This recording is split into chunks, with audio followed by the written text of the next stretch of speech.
Shabbat Shalom, happy Sabbath to all of you. My apologies for using my phone instead of my computer today. We just got into Florida this morning. We ended up getting in around between 4:15, 4:30 in the morning. Had a 2-hour delay, change of flight, all that. And so we ended up getting in this morning to my father's house. And so we're here, but then today went by really fast, and so here we are.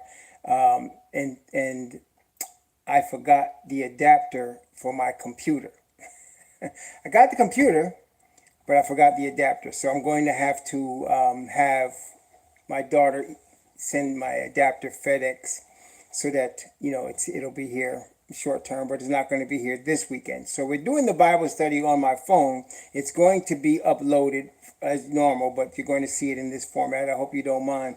We're going to be continuing our study in Romans, and we're in Romans chapter 2. Shabbat Shalom to the 12 tribes. Greetings to the 12 tribes scattered into the four corners of the earth according to Bible prophecy. Greetings and welcome to the 144,000 who are among them, being prepared to be sealed in these last days of the history of the system of Babylon.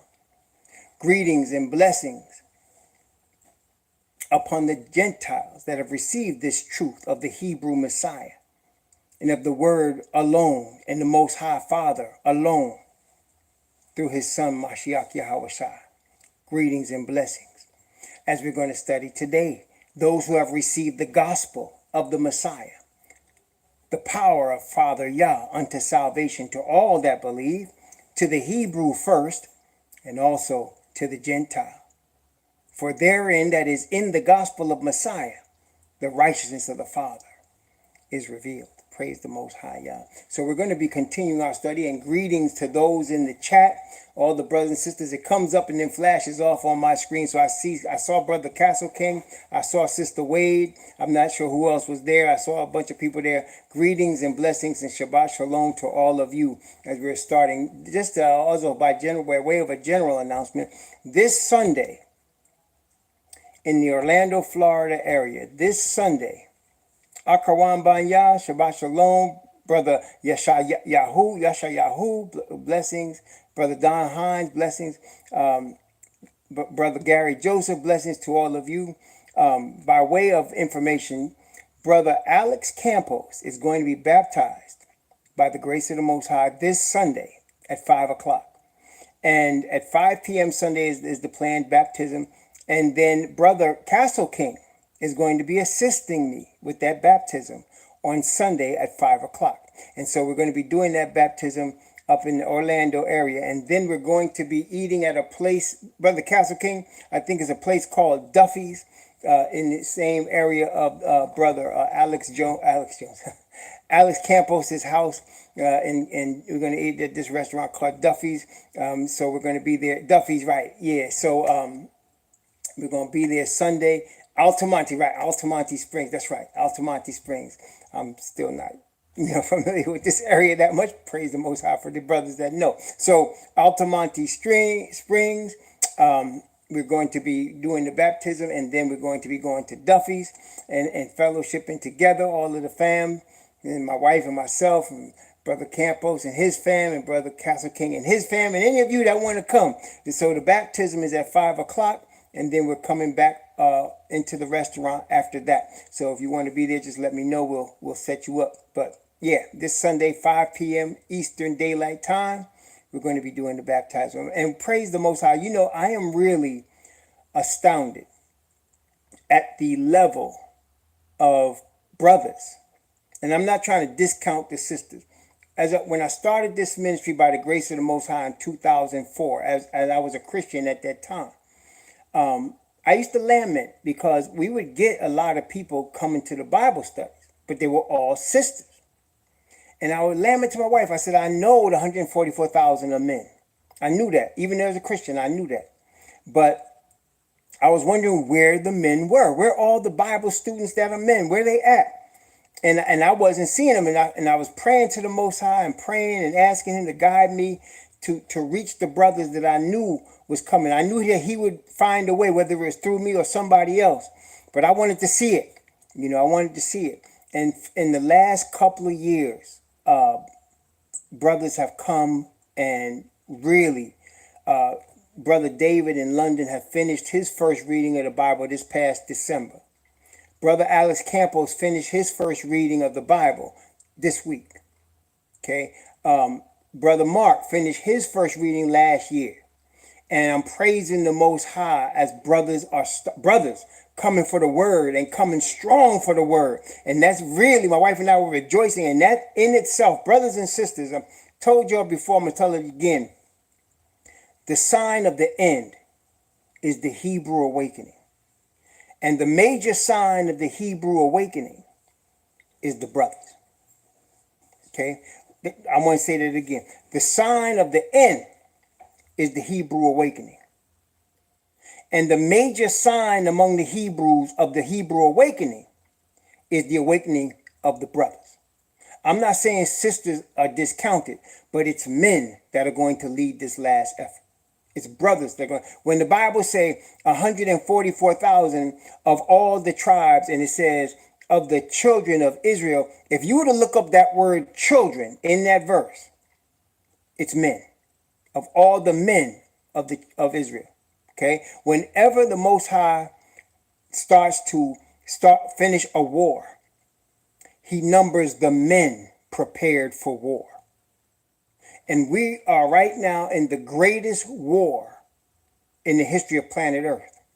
The spiritual war between the Father of righteousness and his son, Yahushua, who he has set forth as his representative, and Asatan and his host. This is the greatest war. And right now, it's a spiritual war. It's raging. And it's being made manifest. We talked about this. It's being made manifest in the flesh in terms of people having no more conscience.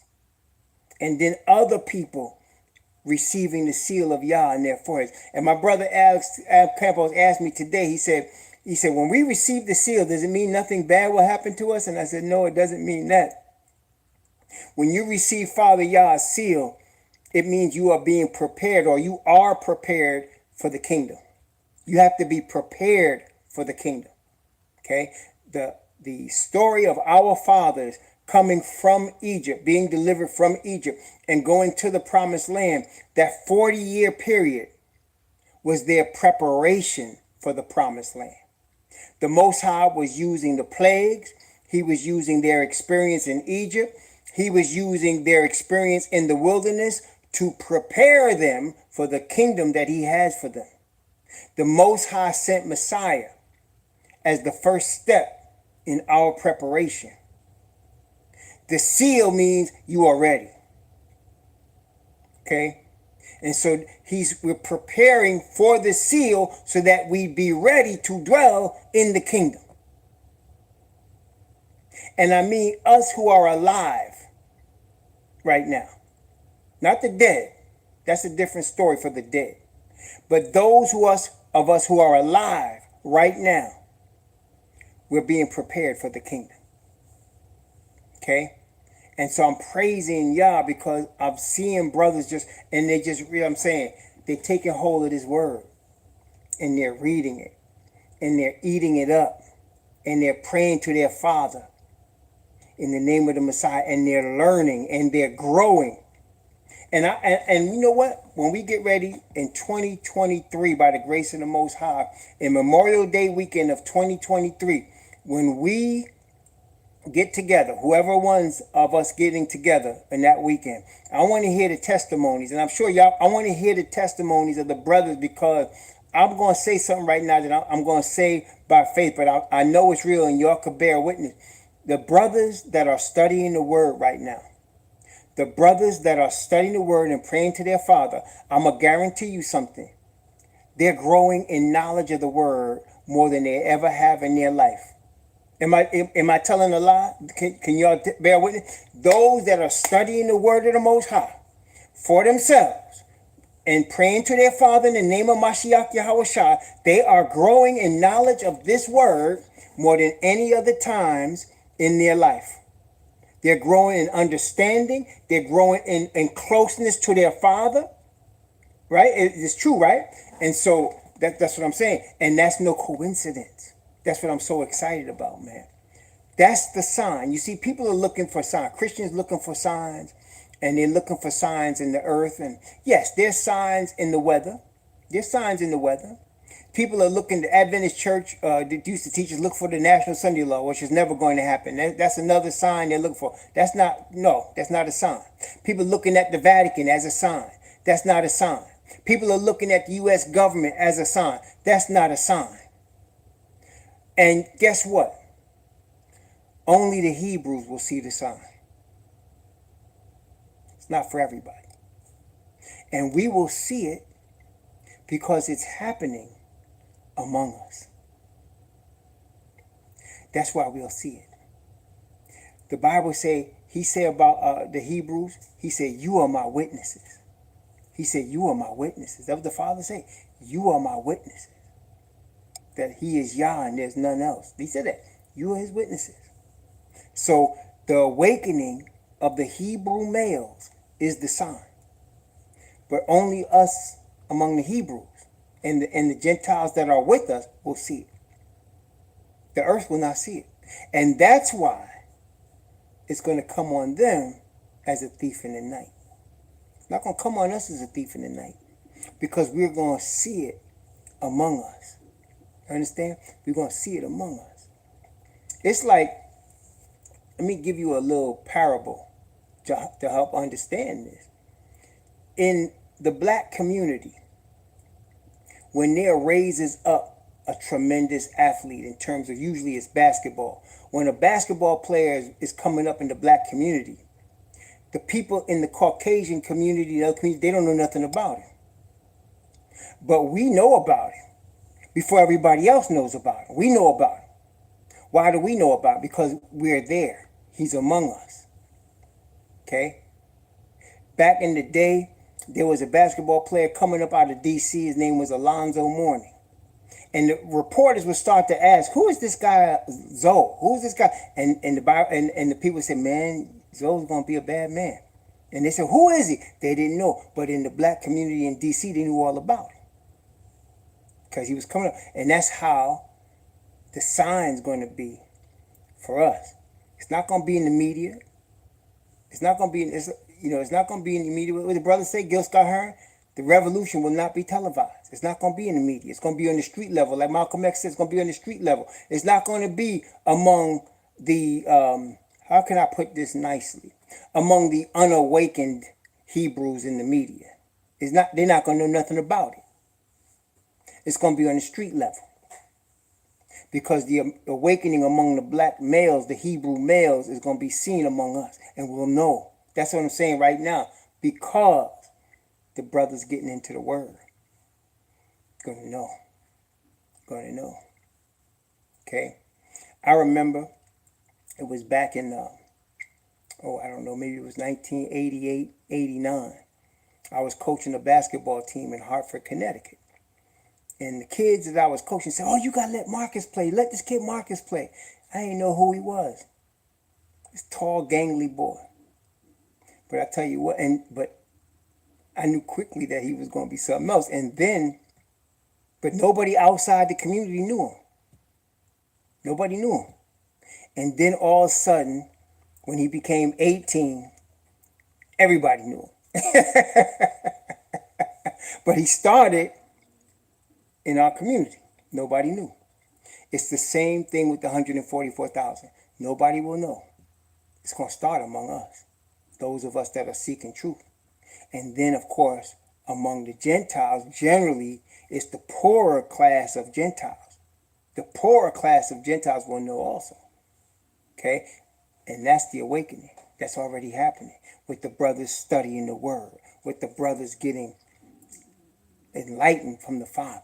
With the brothers understanding the importance of the seal. With the brothers getting close to Messiah. That's the sign. That's happening right now. Things are moving very quickly. I'm telling you, I haven't seen it like this in my whole life. How many people are coming to a hunger for the word of the Most High. I've not seen this. In my 61 years, I've not seen this like this. Ever. I've seen people get hungry for a church, for the building up of a denomination. I've never seen people on the pure level of hunger for this here by itself. I've never seen it except for now. And especially among the Hebrews, it's happening. Okay, it's happening now. And so I'm excited. We have some rough days ahead, but the same Father Yah through Messiah that has caused us to read his word will prepare us and equip us to get through the fire that's coming. Okay, he can prepare us and equip us. Hananiah, Mishael, and Azariah was tossed into a fire, and they did not get burned. No hair singed, no smell of smoke on them.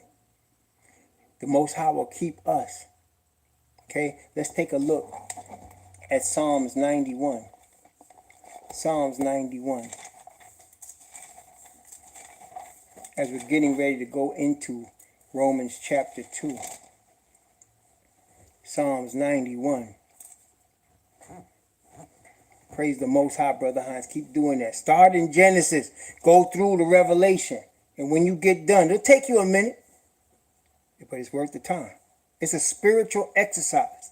Don't worry about not understanding everything you're reading. Understanding doesn't come from man's ingenuity. Understanding comes from the Father's Spirit. Keep reading. The Father will open it up to you. Then when you're done, start over. And things are going to hit your face, hit your spirit, and you're going to study it. And it's going to hit you. And the Father's going to teach you what it is you just got hit with. And for me and you might be different things in the word. And why? Because there's some people you're going to have to reach with that word, and there's some people I got to reach with the word he gave me. But we brothers. Praise the Most High. Psalm 91. Psalm 91 beginning at verse 1. Psalm 91 beginning at verse 1.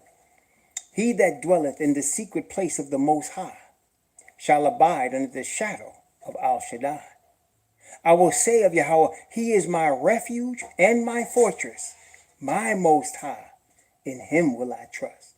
Surely he shall deliver thee from the snare of the fowler and from the noisome pestilence. He shall cover thee with his feathers, and under his wings shalt thou trust. His truth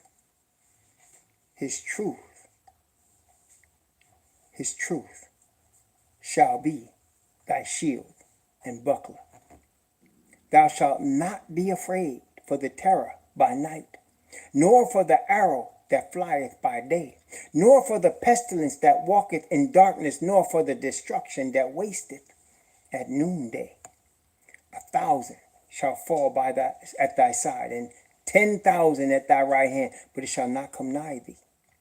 Only with thine eyes shalt thou behold and see the reward of the wicked, because thou hast made Yahweh, which is my refuge, even the Most High thy habitation. There shall no evil befall thee, neither shall any plague come nigh thy dwelling. Why? For he shall give his angels charge over thee, to keep thee in all thy ways. They shall bear thee up in their hands, lest thou dash thy foot against the stone. Thou shalt tread upon the lion and adder. The young lion and the dragon shalt thou trample under feet. Because he has set his love upon me, not Father speaking. Because he has set his love upon me, therefore will I deliver him. I will set him on high, because he hath known my name. He shall call upon me, and I will answer him. I will be with him in trouble. I will deliver him and honor him. With long life will I satisfy him and show him my salvation. Wait a minute. You see how he said 1,000 shall fall at thy side and 10,000 at thy right hand? That's not the first time that was said, Let's take a look in Deuteronomy chapter 28. Now, we know Deuteronomy 28 for the curses that reveal who we are, right? But let's look at the blessings, because Psalm 91 just repeated something that was in Deuteronomy 28. Let's go from chapter 28 from verse 1. And I'm going to go from verse 1 down to verse 7. Because what we saw in Psalm 91 is the approach the approaching situation that represents us. What we're seeing in 28 is why that happens. Watch it. Notice Deuteronomy chapter 28, beginning at verse 1 and going down to verse 7. And it shall come to pass, if thou shalt hearken diligently unto the voice of Yahweh thy most high, to observe and to do all his commandments which I command thee this day, that Yahweh thy most high will set thee on high above all nations of the earth.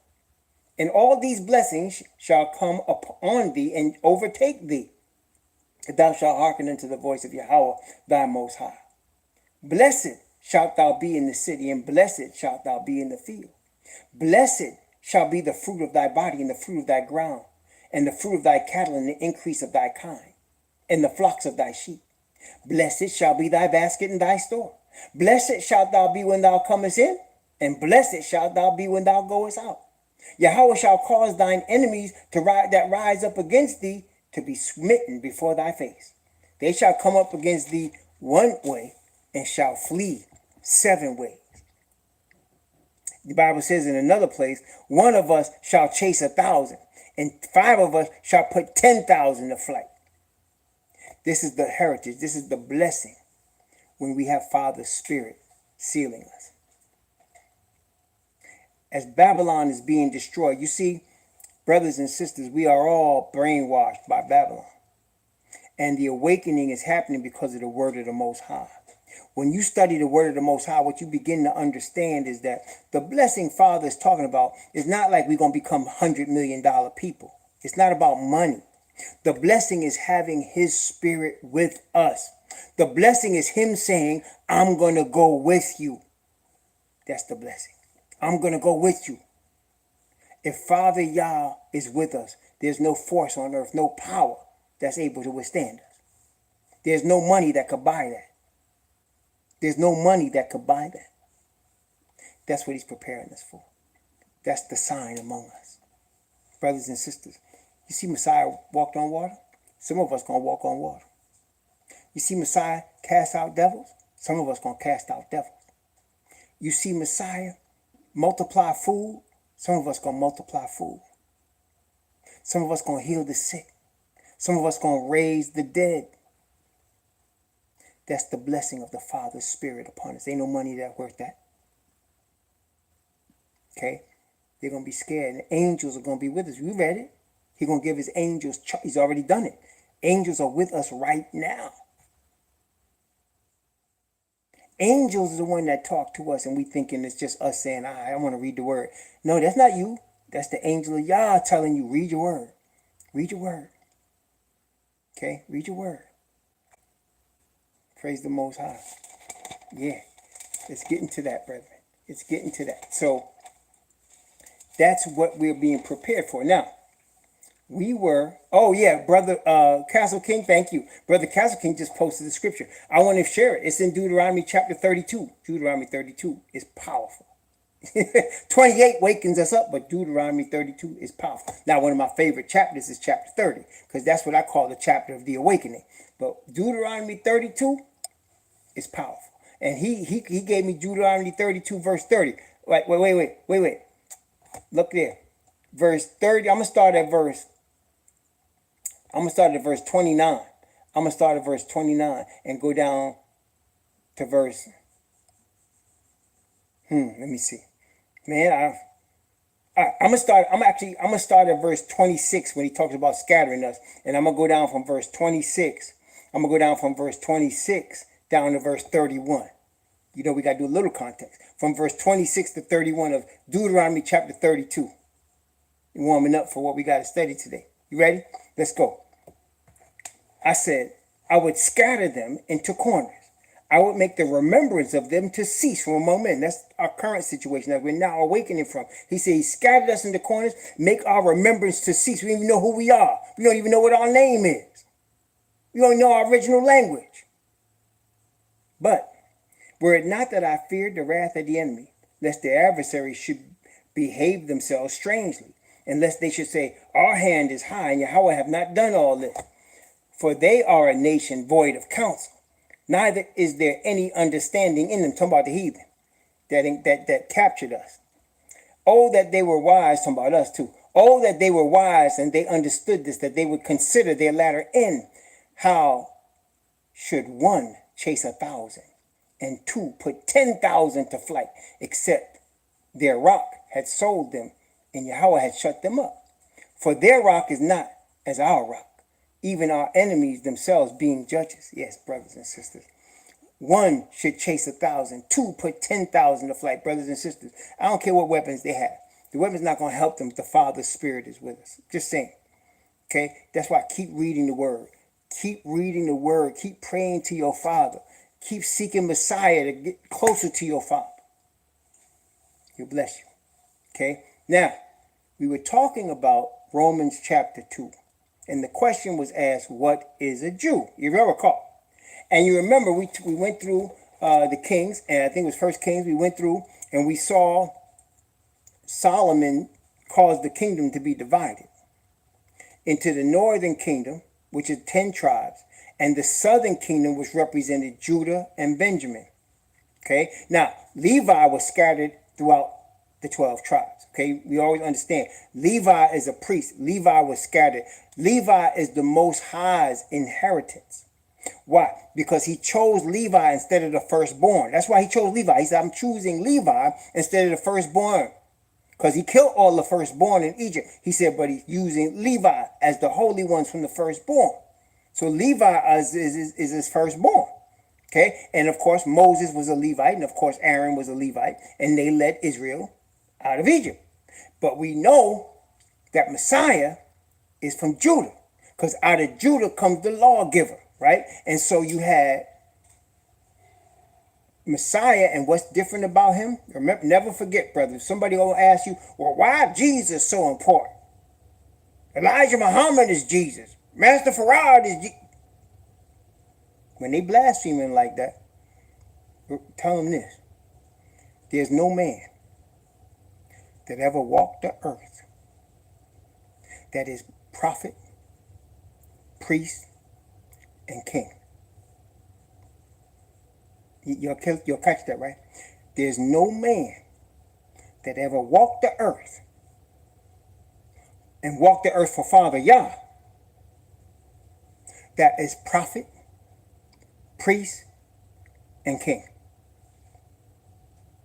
He is the prophet that Moses said would come up from among the brethren. He is the high priest after the order of Malach Asadak, the king of righteousness. And he is going to be, according to Revelation chapter 19, King of kings and Lord of lords. There is nobody else ever to have those three titles. And the Bible says he's given it because he's by the power of an endless life. Hebrews chapter 10. He has that by the power of an endless life, having paid the penalty of death and come back from it. Being so bad that he said, y'all not taking my life. I'm laying it down. And Father has given me power to lay it down, and Father gave me power to take it back. The prophet, the priest, and the king. Don't blaspheme. Ain't nobody like that. Ain't no Elijah Muhammad like that. Ain't no Malcolm X like that. Ain't no Louis Farrakhan like that. Ain't no Farad like that. Marcus Garvey ain't like that. Nobody. That's prophet, priest, and king. That's what makes him different than every man that was ever born on planet Earth, nor ever will be. He has received that from Father Yah, who is none higher. Father say, I've sworn by myself, because there's none higher. Okay?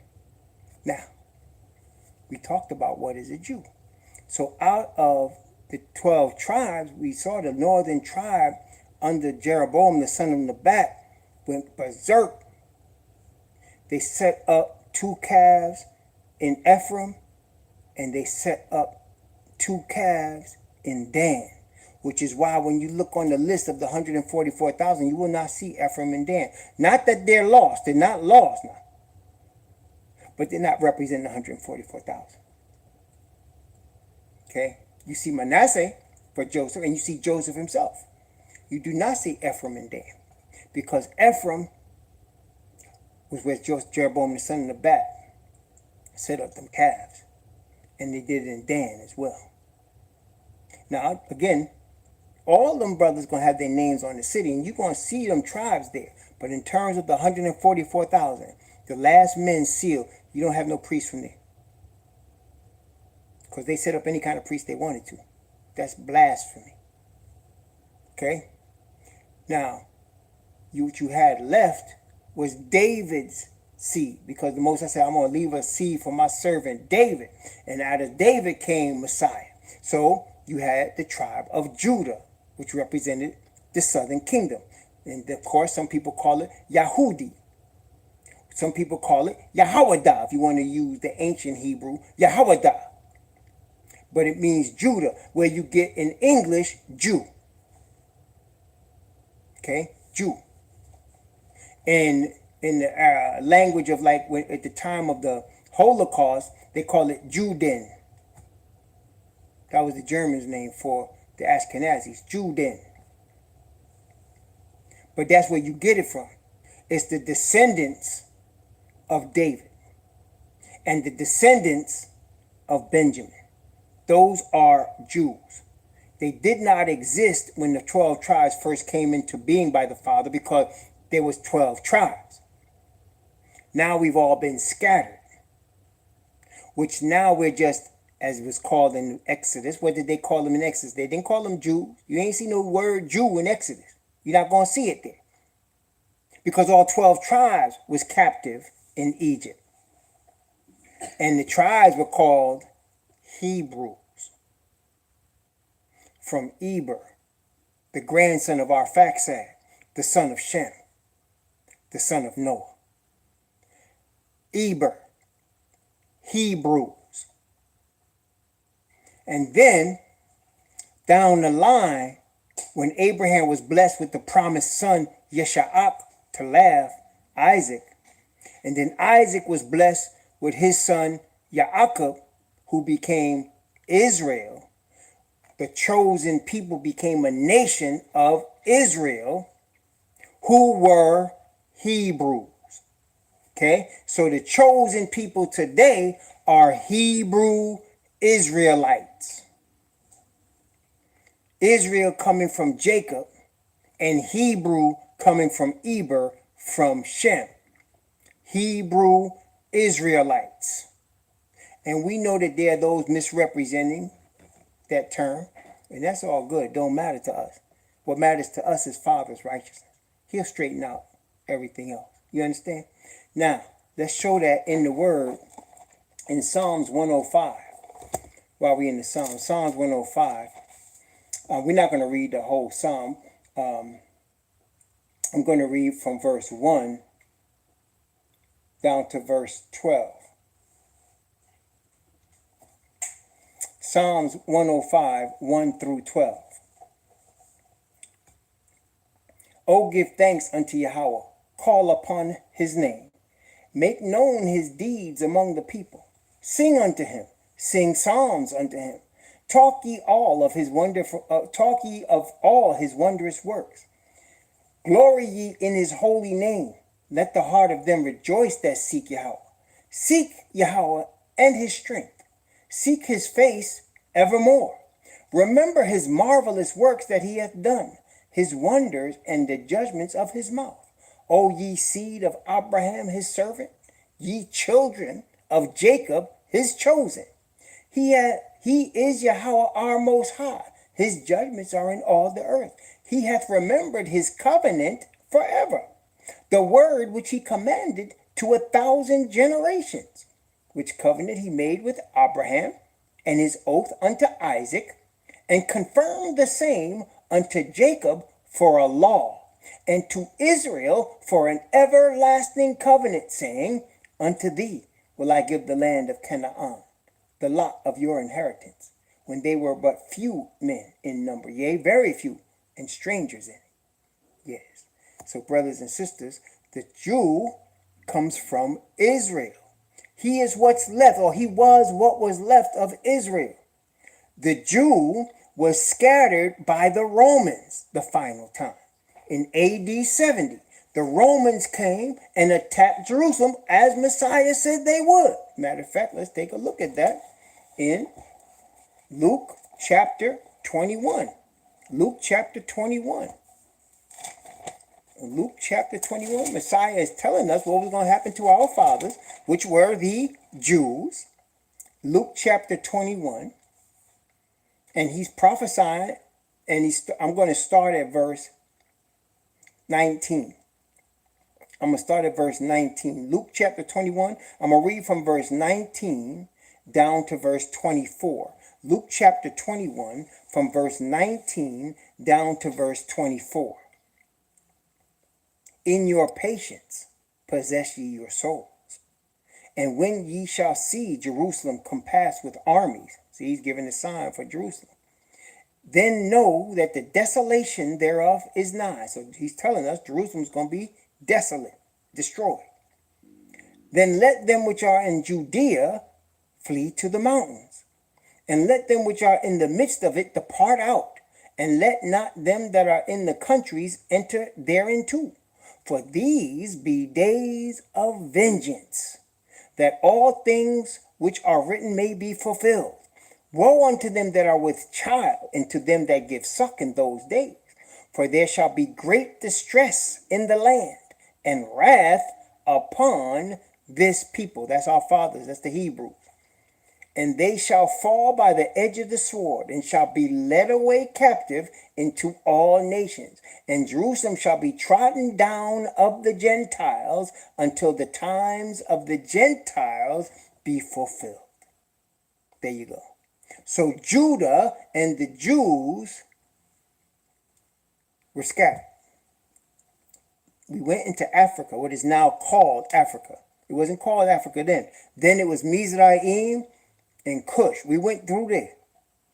And we stayed there for a number of centuries until the Christians came. And then the Muslims came after the Christians. And we were forced into conversion to those gods. And from there, in the land of Africa, when we were both Christians and Muslims, as well as those trying to stay to the ancient faith, we were scattered according to prophecy into the four corners of the earth by slavery. The Atlantic slave trade, the transatlantic slave trade, and the trans-sub-Sahara slave trade, which now we find ourselves scattered to the four corners of the earth, so that there's no place on the planet you don't see somebody dark, usually in the lower class of that society, according to prophecy. Okay? So that's what the Messiah taught us. So that's where you get the Jew from. Okay? Now, so the Jew, again, one more scripture just to emphasize this point. And let's go back to the Psalms again. Psalms 147. And again, I could go through multiple witnesses on these things, but I'm just trying to save time here. So Psalm 147. Psalm 147. I'm going to read from verse 1 down to verse 12, and then I'm going to go from verse 19 and read 20. So 1 through 12 and 19 and 20, Psalms 147. Psalms 147, 1 through 12, and then 19 and 20. Okay? Praise ye Yahweh, for it is good to sing praises unto our Most High. For it is pleasant, and praise is comely. For Yahweh doth build up Jerusalem. He gathereth together the outcasts of Israel. He healeth the broken in heart, and bindeth up their wounds. He telleth the number of the stars. He calleth them all by their names. Great is our Yahweh, and of great power. His understanding is infinite. Yahweh lifteth up the meek. He casteth the wicked down to the ground. Sing unto Yahweh with thanksgiving. Sing praise upon the harp unto our Most High, who covereth the heaven with clouds, who prepareth rain for the earth, who maketh grass to grow upon the mountains. He giveth to the beast his food, and to the young ravens which cry. He delighteth not in the strength of the horse. He taketh not pleasure in the legs of a man. Yahweh taketh pleasure in them that fear him, in those that hope in his mercy. Praise Yahweh, O Jerusalem. Praise thy Most High, O Zion. Verse 19. He showeth his word unto Jacob, his statutes and his judgments unto Israel. He hath not dealt so with any nation. As for his judgments, they have not known them. Praise ye Yahweh. So let's look at everything we've studied. The Father has chosen Israel, the children of Abraham, Isaac, and Jacob. He's chosen them as his people above all the people of the earth. He has given them his statutes and judgments. He has not given it to any place, anybody. There is no other group of people, brethren, except our cousins, our forefathers, that heard the voice of Father Yah. We're the only people in the history of planet Earth. We're the only people that have heard his voice. We're the only people that he has given his covenant to. Just read for yourself. We don't have to do it now, but I'm Yahweh. I'm the Lord thy God, which brought thee out of the land of Egypt. How many people, how many nations did he bring out of the land of Egypt? I'm the Lord thy God, which brought thee out of the land of Egypt, out of the house of bondage. That's describing one people. Thou shalt have no other gods before me. He has given his covenant to one people. He has given his statutes and judgments to one people. He has only revealed himself to one people. That's why he said he punished us harder than everybody else, because he ain't showing himself to nobody else but one people. Okay, that's it. Now, that being the case, and we understand that Father's word, one, never fails to happen. 100% of the time what Father speaks is going to happen, because he is power. We talked about this Wednesday night. He is power. So when he speaks, it happens. Number one. Number two, because he's not a liar. He's the Father of truth. His word never, never, never contradicts itself. The word of the Father never contradicts itself. And let me tell you something. When you find yourself reading this book and you think you've seen a contradiction, the problem is not the book. Let me say that again, because a lot of people, pride messed them up in this area. When you're reading the Bible and you think you see a contradiction, know of a surety, the problem is not the Bible. Too many people are claiming the Bible contradicts itself and won't understand that they have a lack of understanding. And most of the people that will claim these things have never, ever read it. Never read it.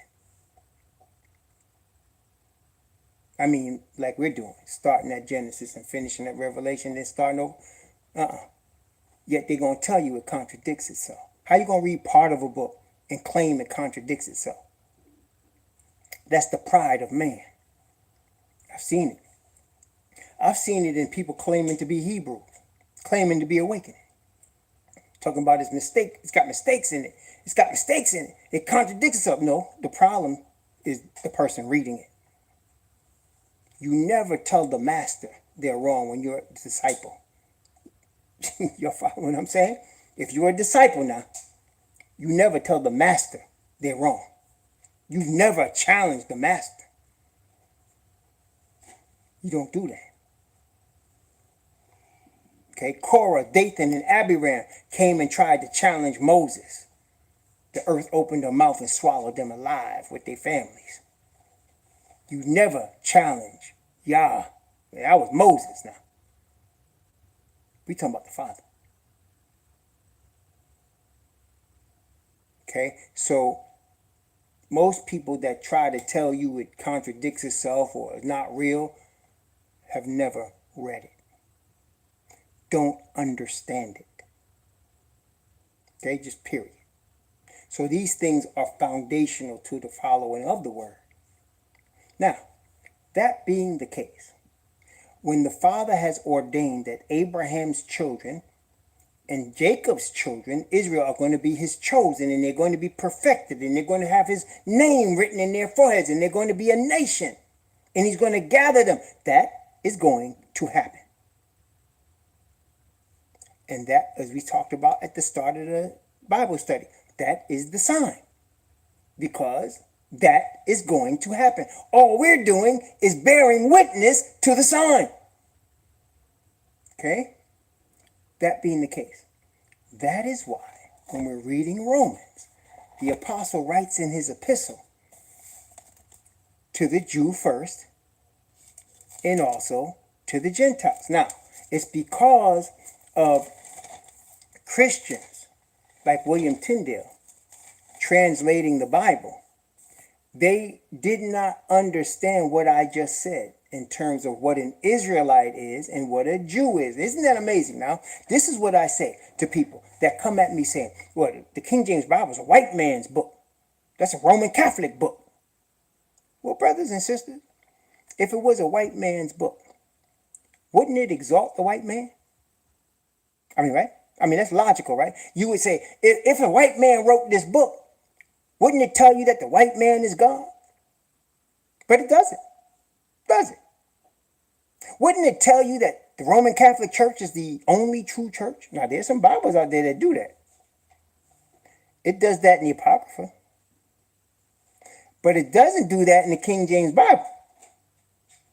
So we can surmise that if William Tyndale, a Caucasian man from Britain, is translating this book, and he doesn't exalt his own people, he doesn't exalt a particular religion, we can surmise that at least his translation is honest.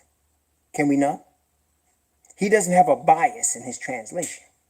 Why can I say that? Because we read the word, we read the whole thing, and we just read, he chose one people. He didn't choose Christian. William Tyndale translated that. Are y'all catching me? So, when he says to the Jew first, it's not just the two tribes. It's not just Judah and Benjamin. I think we understand it. It's not just Judah and Benjamin. And as we know, it's not just Judah and Benjamin whose names are written on the New Jerusalem. Ezekiel and John bear witness that it's all 12 tribes. It's not just Judah and Benjamin that are listed among the 144,000. John bears witness, it's 12 tribes. So look, brethren, so we know when it says the Jew first, what are we really talking about? Israel. To Israel first. And we're not just talking about Greeks. I mean, he says also to the Greek, right? Let's take a look at it. Romans chapter 1, verse 16 and 17. Romans chapter 1, verse 16 and 17. For I am not ashamed of the gospel of Messiah, for it is the power of Yah unto salvation to everyone that believeth, to the Jew first, and also to the Greek. So is it just Greek people? Did he mean just Greek people? No, but we understand that at the time of this writing, Greek was the major language spoken on planet Earth. The Romans spoke Latin, but the majority of the people spoke Greek in the then known world, from what we call now the Middle East, North Africa, and Europe. They spoke Greek under the Greek Empire, right? So that's why when you see above the sign above Messiah, when they hung him on the tree, they put it what? In Hebrew and Greek and Latin. This is Yahushua, the King of the Jews. Didn't they say that? Didn't he write that? And they said, don't say he's the King of the Jews. Say he said that. They said, no. He said, no, what I say, what I've written, stays written. He wrote it in Hebrew and Latin and Greek. Because Messiah is a Hebrew. And Latin because the Romans were Latin. And then Greek because that was the major common language. So this man say to the Jew first, the southern kingdom. But he really mean the whole nation. And also to the Gentile, which the Greek is not just, you got Italians, you got English, you got Irish, you got Polish, you got Russian. So it's not just Greek, but that was the common language spoken at the time. That's why they said it. So you can read this and understand that it's for the Israelite, the Hebrew first. The Hebrew Israelite first. And also to the Gentile, the non-Hebrew Israelite. Because what is a Gentile anyway? It's somebody that's not the bloodline of Abraham, Isaac, and particularly Jacob in our last days. So there's a bloodline that's going to be formulated, reconstituted, brought back from the four corners of the earth that is related by blood to Jacob. And then there are other people who are no blood relation, but are going to be redeemed in the same kingdom through faith in the Hebrew Messiah. Y'all got me? Y'all following that? Okay, so for therein is the righteousness of Yah revealed from faith to faith, as it is written, the just shall live by faith. So now, Yah the Father, who's only shown himself to one group of people, he's only shown himself to the children of Abraham, Isaac, and Jacob. He's never revealed himself to anybody else. He's given them his judgments and his statutes, and he's punished them the hardest. He's saying the righteousness of their God, Yah, the one that talked to them, that they're the only ones that heard his voice. You see, brother, we were talking about this earlier. The Father's voice, according to the Bible, sounds like thunder. It was written in Psalms 18. It's written in John chapter 12. It's also written in Exodus chapter 19. When the Father speaks, it sounds like thunder. And sometimes it's accompanied by hail and fire and brimstone when he speaks. Okay? So when the Father speaks, it sounds like thunder. But the people of Israel recognize when he speaks. Because why? He's their Father. Okay? He's their Father. Gentiles think it thunders. They think it thunders. They heard it say, well, thunder. No, it wasn't thunder. Somebody said an angel spoke to him. It wasn't just an angel. It was Father Yah. Okay? Let me tell you something, man. The other day, Brother Campos was telling me he's reading the Word. He's getting into the Word, right? And he said he heard thunder like he had never heard it before. He said, I heard thunder like I've never heard it. He said, it caught my attention, the thunder. You know what I told him? I told him the truth. I said, Father knows that you're reading the Word. He knows you want to serve him. And he's rejoicing. That's the thunder. He's rejoicing. That's his voice saying, my son. My son. And then he said, I just got back into the Word. Yes, my brethren. So, now we're in chapter 2. And the question is asked, what is a Jew? Right? So now, the Apostle Paul is writing this letter to the believers in Rome. Okay, he's writing his letters to the believers in Rome. Now, in the Roman believers, he's addressing everybody in there. What do I mean? Well, now, you got a combination of the bloodline, the Gentiles that are not the bloodline, and those that are the bloodline that have been dwelling among Gentiles for so long, they forgot who they were.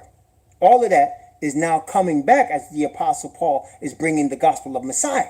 Okay, so you got all of that coming. So in this letter, he addresses all of them. So right here, we saw in the beginning how he addressed the Gentiles, then he addressed the Hebrews among them. Now he's addressing the Hebrews some more, and then he's going to address the Gentiles some more in chapter 3.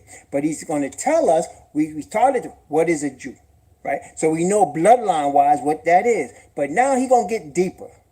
He's going to get deeper. Now let's go. Romans chapter 2, beginning at verse 1. And I'm going to go from verse 1 to verse 11. Romans chapter 2, from verse 1 to verse 11.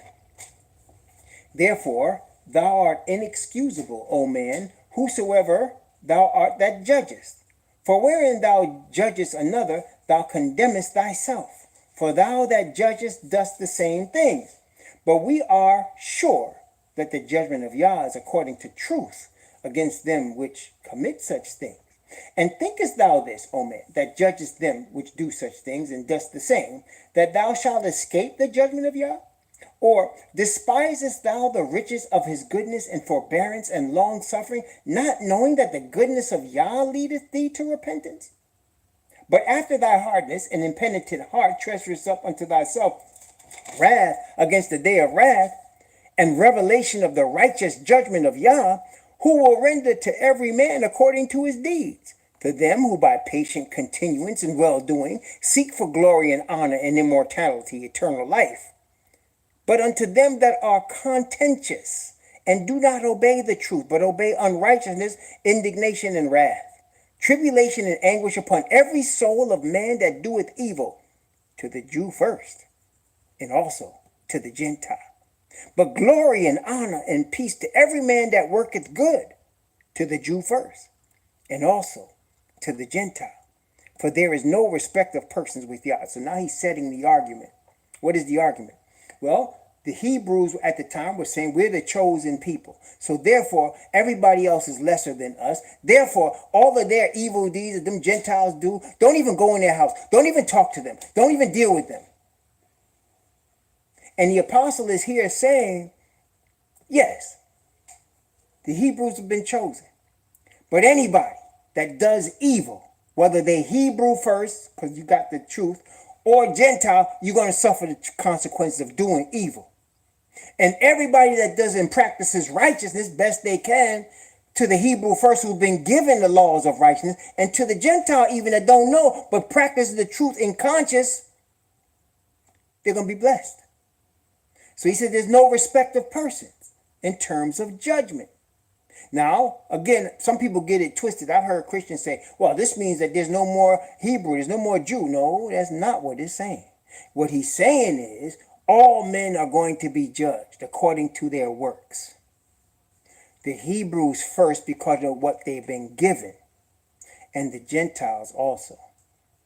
Which is why we say in the blessing of the Most High that there are people that are born Muslim in a Muslim nation and don't know any better. And there's some of them going to be saved. Why? Because according to what they knew, they did righteousness. They had mercy. They did the faith. They were moving in wisdom and best that they knew. There are those born in Asia to a godless nation, worshiping statues. But because that's what they knew, Yah judges them different than us who know better. They won't receive the blessings that we receive in the spirit. But some of them are going to get saved anyway because they did what they knew. Not everybody was blessed. Brothers and sisters, you can't choose where you're born. You can't choose what color you are. You can't choose what kind of hair you're going to have when you're born. Whether you're dark as night or pale white and pink. You can't choose that. You have no control of who your parents are or what they did. But the unfortunate truth is, the history of our parents, of our forefathers, dictates who we are. But it doesn't necessarily have to dictate what we choose. You see the difference? So that there might be a Gentile born to Gentiles, to Gentiles, to Gentiles all the way back, and they eating swine, and they eating all kind of things we would never touch, the true Hebrew. But they don't know any better. That's where they were raised. That's how they are. That's their thing. And the Most High might bless them in that because that's how they were born. They can't control that. Then there are those of us that are born Hebrews, don't know what our real name is, don't know our language, don't even know where we came from. As Malcolm X said, you can't be black, but you're not really an American, so you don't know what you are. You don't rightly know who you are or what you are until you awaken. But there's a lot of us, majority of us, not awakened, right? Not awakened and lost, out here lost. I don't care how educated somebody is or how rich they are. If you don't have knowledge of self, you're a lost person. If you don't have a knowledge of who you are.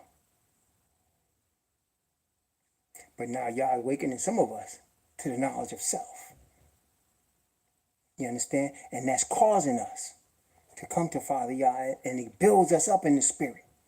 But a lot of us still don't know. But their bloodline, they're really, it's a shame. But you got some sellouts. I mean straight sellouts that are bloodline cousins of the Messiah. Like Judas was. Judas was in the Messiah's bloodline. But he was a traitor. He said, have not I chosen you 12 and one of you's a devil? He knew who he chose. But look, that was bloodline. Were not Caiaphas and Annas bloodline? Yes, they were. And they planned the murder of Messiah. There's a lot of people today that are just straight sellouts and bloodline to the Messiah. And then there are others, like John Brown, who got hung trying to free the Hebrews. who got his gat out and was doing work and trying to free the Hebrews. Yes, you see what I'm saying? So Most High will judge according to what you knew and according to individual. When the books are open, the Bible says, and I saw the judgment throne, and he said, and the books were open, and it says another book was open. Remember that, Revelation 20, which is the book of life, and the dead were judged out of those things written in the books according to their works. Okay? So there's no respect of persons in terms of judgment. But what does this Jew thing have to do? Well, we're going to read about that in a minute. I'm not going to give it away. Let the word teach us. But first, let's start off from where we stopped at verse. Let's start off from verse 11. And let's go from verse 11. I'll read from verse 11. And I'm going to go down from verse 11 down to verse, let's see. I'm going to read from verse 11 to verse 16. For there is no respect of persons with Yah. For as many as have sinned without the law shall also perish without the law. As many as have sinned in the law shall be judged by the law. For not the hearers of the law are just before Yah, but the doers of the law shall be justified. For when the Gentiles, which have not the law, do by nature the things contained in the law, these having not the law are a law unto themselves, which show the work of the law written in their hearts, their conscience also bearing witness in their thoughts, the meanwhile accusing or else excusing one another. In the day when Yah shall judge the secrets of men by Yahushua the Messiah, according to my gospel. So the Gentiles, when they do the spirit of righteousness from the law, are judged by the spirit of righteousness from the law. And the Hebrews that do like Gentiles do are judged the way Gentiles will be judged without the law. That is why both Hebrew and Gentile come to Father Yah through the Hebrew Messiah. The Hebrews first, also the Gentiles, and that's why it's important, very important, that this is where Christianity really messes up. They don't look at Messiah as a Hebrew Messiah. They look at him as just a Messiah. No, he is a Hebrew Messiah of the tribe of Judah. That's very important to understand because he's repping Judah and he's repping the whole 12. And if you're a Gentile, we say, what about me? Yes, if you come to him in his nation, he's repping you too. But if you want to stay a Gentile and act like you're going to change his law, now you just messed yourself up. Okay, you just messed yourself up. You created a new religion. You have to come to him as a Hebrew. Just like the woman that came and said, he said, I can't take the children's bread and cast it to the dogs. And she said, truth, master. Yet the dogs eat the crumbs that come from the table. And he said, oh, woman, great is your faith. Be it unto you even as you will. And then he told his disciples, many shall come from the east and the west and shall sit down with Abraham, Isaac, and Jacob in the kingdom of Yah. But many of the kingdom, the children, shall be cast out. So there's going to be Gentiles that come and sit down with the Hebrews, Abraham, Isaac, and Jacob. Hebrew. And they're coming through the Hebrew Messiah, the line of the tribe of Judah. You got to remember that. That gives force to the message, brethren. You understanding where you are, who you are, and why you are. Knowledge of self. Okay. Now, let's continue. Romans chapter 2. Romans chapter 2, beginning at verse 17. I'm going to start at verse 17, and I'm going to go from verse 17. I'm going to start it from verse 17 and go down to verse 24. Now he's talking to the Hebrews that think they better than Gentiles because they were just Hebrews. Here we go. Behold, thou art called a Hebrew, and restest in the law, and maketh thy boast of Yah, and knowest his will, and approvest the things that are more excellent, being instructed out of the law, and art confident that thou thyself art a guide to the blind, a light of them which are in darkness, an instructor of the foolish, a teacher of babes, which has the form of knowledge and of the truth of the law. Thou therefore which teachest another, teachest thou not thyself? Thou that preachest a man should not steal, dost thou steal? Thou that sayest a man should not commit adultery, dost thou commit adultery? Thou that abhorrest idols, dost thou commit sacrilege? Thou that makest thy boast of the law, through breaking the law dishonorest thou Yah? For the name of Yah is blasphemed among the Gentiles through you, as it is written. I'm going to stop here before we keep going. Now, what is he talking about? Now, I want y'all to understand something. Let's understand the circumstance so you understand what he was talking about. What were the circumstances? The temple had not been destroyed yet. When he was writing this, Jerusalem had not been destroyed yet. Okay? So you still had Pharisees, Sadducees, people thinking they were better because they were Jews. But he's bringing out their laundry list. Why? Because they were under the control of the Romans. They had a Roman procurator in Jerusalem. They had a Roman emperor taxing them. And why? Because they had been disobedient. Because they were thieves. Because they were liars. Because they were idolaters. Because they were rapists. They had a Roman procurator running their country. And he's reminding them, remember, brethren, when we repent, it's not just for our sins. It's the sins of our fathers. Right? So he's reminding them, just like Ezekiel did. Will you remind them of the sins of their fathers? That's what the father told Ezekiel. I don't want God to be inquired of by them. Tell them about their fathers. That's why they were in captivity, because of them sin of their fathers. And that's what Paul is bringing up here. All these Hebrews thinking they better with the Romans running their game? Really?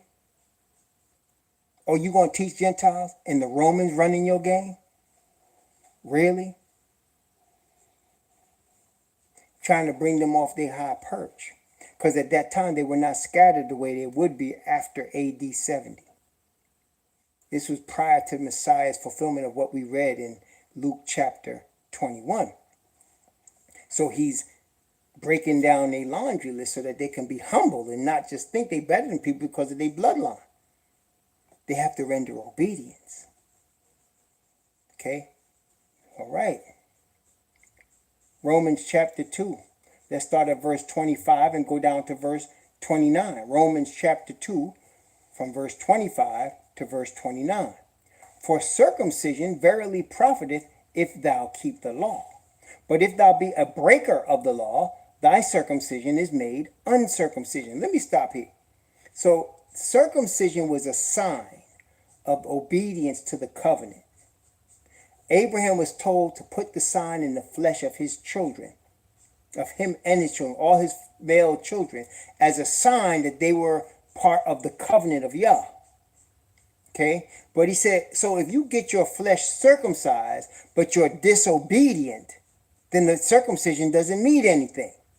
I mean, it's supposed to be a sign of your obedience to the covenant. That's what the circumcision is.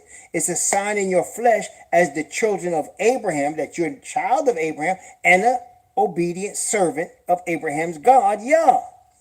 But if you're disobedient, though you were circumcised, your circumcision means nothing. It's just cutting your flesh. So he says your circumcision becomes uncircumcision because you're not really acting the role of the circumcised. You're acting the role of the uncircumcised. Does that make sense, y'all? So that's what he's saying here. Let's continue, verse 26. Therefore, if the uncircumcision keep the righteousness of the law, shall not his uncircumcision be counted for circumcision?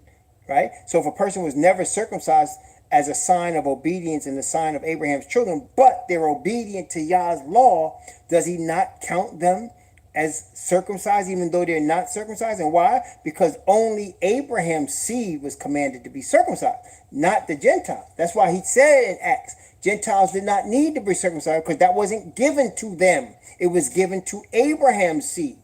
And it's a sign of obedience. So you can be obedient being uncircumcised and you can be disobedient being circumcised. So what does it mean? Well, it's only a sign of who your forefather was. and that you were obedient.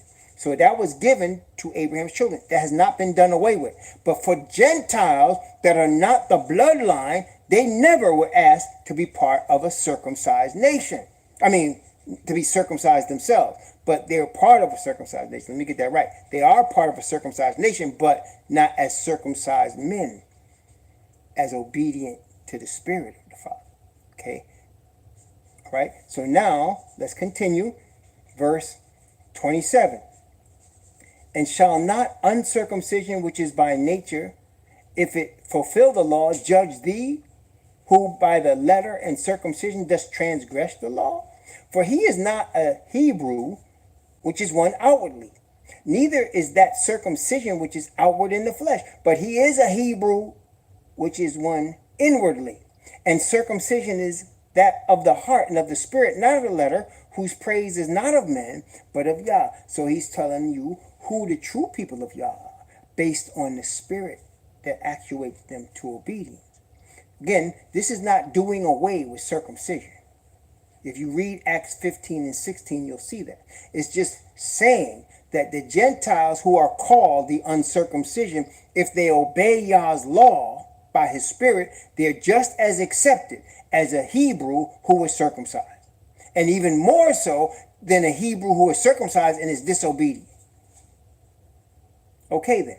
So now he's letting the Gentiles know you can be accepted. You can be accepted into the Hebrew nation, though you're not circumcised. And he's letting the Gentiles know, don't think you high and mighty because you are circumcised and born into this bloodline. You could still be lost. And you could still be below a Gentile who is never circumcised because of your disobedience. Which is at the time we saw evidence, because now the Romans, uncircumcised, are over the Hebrews, circumcised. Because of what? The Hebrews' disobedience. The disobedience of them and their fathers. Roman soldiers marching in Jerusalem. Roman emperor taxing y'all. Why? Because of your disobedience. A Gentile is taxing y'all. Uncircumcised are ruling over y'all. See? When you see it that way, it will make a person that really loves Father to be humble and to be repentant. All right? You got a Gentile ruling over you, and Father allows it. Why would he do that? Because you're disobedient. Okay? Now, I just want to start chapter 3. We're going to come back into that tomorrow, but I want to start it. So chapter 3 of Romans, from verse 1, I'm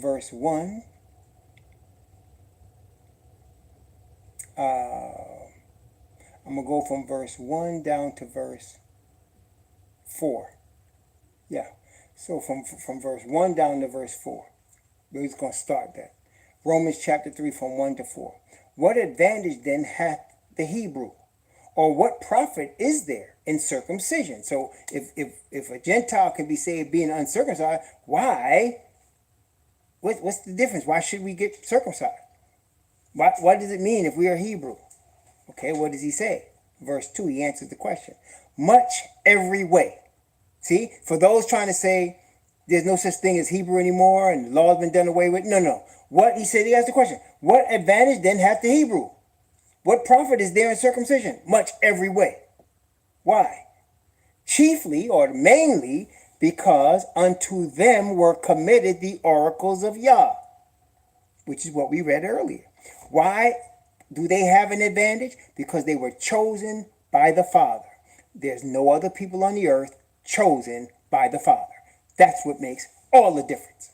Doesn't mean that they should act high and mighty, but it means they are a chosen people of Yah. And it should humble us enough to understand that our fathers have sinned and we don't want to do that. And we want the Father's Spirit to dwell in us. Why?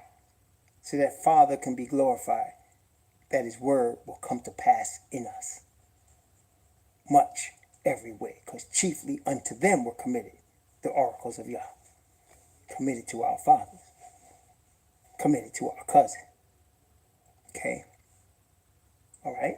But it doesn't make us lord it over other people. It makes us humble to understand we weren't born, we didn't control ourselves being born Hebrews.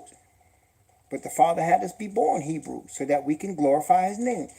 Gentiles didn't control themselves being born Gentiles, but the Father had them be born Gentiles so that they can come to the truth and be glorifying the Father's name. Okay?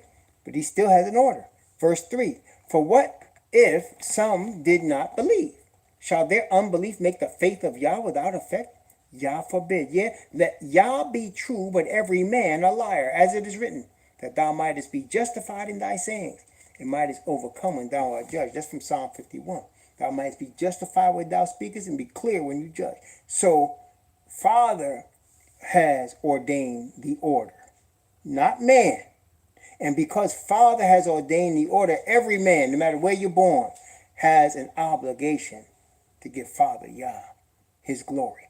Now, there's Gentiles that don't know any better, but that's why the awakening of the Hebrews is of utmost importance, because Father's word is coming to pass through the awakened Hebrews. The awakened Hebrews are ordained by the Father to bring forth his word to all people, to the Hebrews that are not awakened first, but also to the Gentiles. Okay? To everyone. Okay? And that's what it is. It's the glorification of Father Yah. He has chosen Jacob's children, and because he did that, his word must come to pass, where Jacob's children awaken and teach the Gentiles. The Gentiles that refuse this cannot be saved, period. If you're refusing truth, you're refusing Jacob's child, you're refusing the truth Father has ordained to come through Jacob's children, you can't be saved, because now you're rejecting truth. And if you try to change Messiah into your own image so that you can accept him, no, that's not gonna cut it. Because you're not gonna live in a kingdom with the Messiah that looks like you or that acts like you, as that in your image. Messiah is an image of Father, and you must be molded into the Father's image. And he has ordained that you should do that through the truth he's given to his Gentile, to his Hebrew people, to Jacob's children. Okay? There's an order. Let us remember the order. Let us remember, it's not of man, it's of Father. Let us not exalt ourselves. Let us all seek to exalt Father Yah through his Son, the appointed Messiah, Yahushua, prophet, priest, and king. Then with everything, if we do that, all things will come in line. All things will fall in order. Father will be glorified. Brothers and sisters, we are at that point right now as we talked.